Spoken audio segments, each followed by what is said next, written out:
Hey everybody, it's Jason Blaha here, and today I wanted to talk about something that I saw on my private Facebook page on the wall, and quite a few strength coaches chimed in, everyone from the guys I know like Tony Giddings to Johnny Candido, Alex Viata, a bunch of people chimed in. This is really funny. And it was posted on my wall. I went and found out to make sure that Lyle McDonald really said this, and I'm going to post a little snippet here.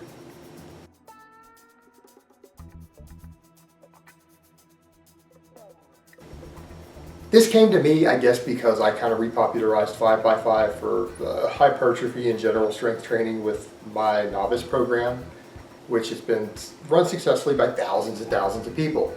Now, the things that really bother me here, first of all, and this is what everyone is laughing at, it's the stupidest shit I've ever seen anybody say who actually has a background in strength and conditioning and exercise science, that 5x5 is heavy.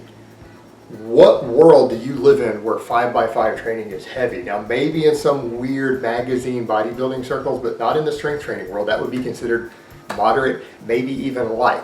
I mean, seriously, if you're going to do 5 sets of 5 with a weight, you're probably not going to be able to do it with more than about 80% intensity. That is not heavy, that's moderate. In fact, he's talking about 3x10. Most people can't do 3x10 with heavier than about 70 to 75%, so it's not much heavier. 3x10 is considered lightweight, so going 5% heavier than lightweight is suddenly heavy. Lyle, I think you've burned your brain cells out, bro. Calling that heavy, that's ridiculous. The only people who think 80% and 5x5 is heavy are people who have never touched a heavy weight in their entire life. Ridiculous. Now, as far as the other claims, does it produce very similar hypertrophy? Yes, 3x10 and 5x5 produce almost identical hypertrophy. This is not subject to debate.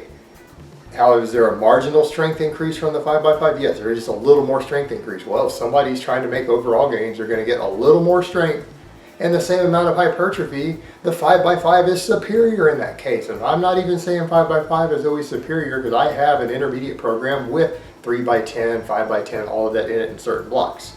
So don't get me wrong there, but according to that 3x10 loses a third as much time. You're telling me 5 sets of 5 takes 3 times as much time as 3 sets of 10? It's only 2 more sets. 5 sets versus 3 sets isn't 3 times as much time. So again, ridiculous, absurd statement by an expert. Higher rate of injury. Well, because it's heavier, high rate of injury by 80%. You're only going to get injured with 80% intensity if your technique and form are really, really bad. That's how you're going to get injured, using bad form with 80%, which is what 5x5 is going to be, in the 80% range. But here's the issue with that. You know what? Tons of people get hurt doing sets of 10 also for a completely different reason. Even though it's a little lighter, they tend to have form degradation. They can break down much easier doing high reps as they start to get fatigued. Form breaks down. People get hurt all the time doing 10 rep sets. So the real issue there is not so much the issue of slightly heavier versus more boring and more fatiguing, because both can equal injuries. It's the issue of people using bad form. You know what, guys? Why don't you use good technique and you probably won't get hurt. All right, that's enough of talking about Lyle's clickbait statement. But that's really all I have to say on that today, guys. I hope it has been informative, and I will talk to you next time. But let me give you guys a bicep shot before I go. Oh, Mount Bicepius.